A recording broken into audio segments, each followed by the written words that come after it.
पहला प्यार। सच्चा प्यार कभी भी और कहीं भी हो सकता है। प्यार एक एहसास है जो बिना कहे भी बहुत कुछ कह जाता है।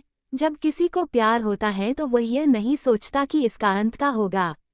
ऐसा इसलिए होता है क्योंकि वह इंसान किसी के प्यार में इतना खो जाता है कि बस उसे प्यार के अलावा कुछ दिखाई नहीं देता। बस वो हमेशा उस व्यक्ति के बारे में ही दिन रात सोचता रहता है।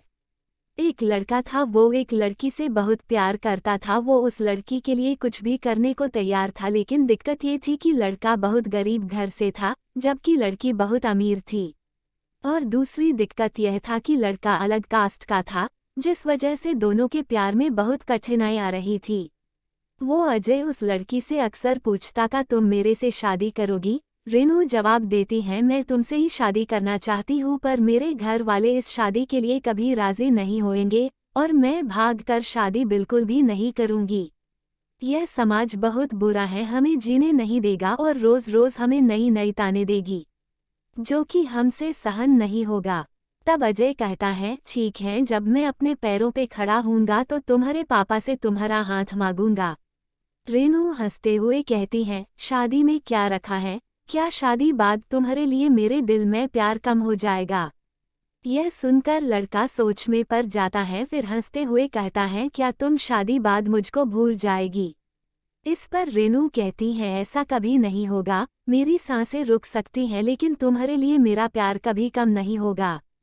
फिर धीरे धीरे वक्त बीतता गया और रेनू के घर वाले उसके लिए लड़का देखने लगे।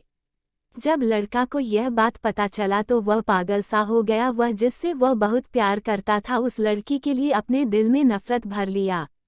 वह लड़का जानबूझकर इस करता था जिससे वह लड़की उससे नफरत करने लगे, और ठीक वैसा ही हुआ जैसा वो लड़का चाहता था। उस लड़के ने इस किया कि उस लड़की के दिल में नफरत भर गया और लड़की उससे नफरत करने लगी। उसकी शादी जब किसी और से हो गई, उस लड़की की शादी किसी और से तय कर देगी गई और वह अंदर ही अंदर बहुत दुखी था। जिस दिन उस लड़की की शादी थी उसी दिन उस लड़के ने उसकी छोटी बहन को कॉल किया और कहा, मैं जो भी कहूँगा तुम उसको फ़ोन में रिकॉर्ड कर लेना, और जब तुम्हारी बड़ी बहन आई तो उसे यह रिकॉर्डिंग सुना देना। उस लड़की की शादी हो गई और वह शादी के 1 महीने बाद वो अपने मायके आ गई। उसकी बहन कहती है, दीदी आपको कुछ सुनाना है। वो लड़की हंसकर कहती है, क्या है, जल्दी सुनाओ। जैसे ही वो उस लड़के की रिकॉर्डिंगों करती है उसमें से रोने की आवाज़ आती है। वो अपने बहन से कहती है, ये आवाज़ तो अजय की लग रही है ना? छोटी लड़की कहती है, दीदी जिस दिन आपकी शादी थी उसी दिन अजय का कॉल आया था। वह बहुत रो रहा था, आप खुद ही सुनिए वो क्या कह रहा था। फ़ोन की रिकॉर्डिंग चलने पे अजय रो रो कर कह रहा था, रेनू मैं तुमसे बहुत प्यार करता हूँ और मैं जीते जी तुम्हारी शादी किसी और के साथ नहीं देख सकता। मैं तुमसे बहुत प्यार करता हूँ और मैं चाहता हूँ कि तुम अपनी ज़िंदगी में आगे बढ़ो और जहाँ भी रहो हमेशा खुश रहो। मैं तुम्हें कभी भुला नहीं सकता। इतना कहकर फ़ोन कट जाता है। अजय की यह बात सुनकर बहुत रोती हैं और अपनी बहन पे चिल्लाती हैं, तुमने मुझे क्यों नहीं बताया जिस दिन अजय का फ़ोन आया था? छोटी बहन जवाब देती है, मैं क्या करती दीदी, मैं तो कसमों के धागे में बंधी हुई थी।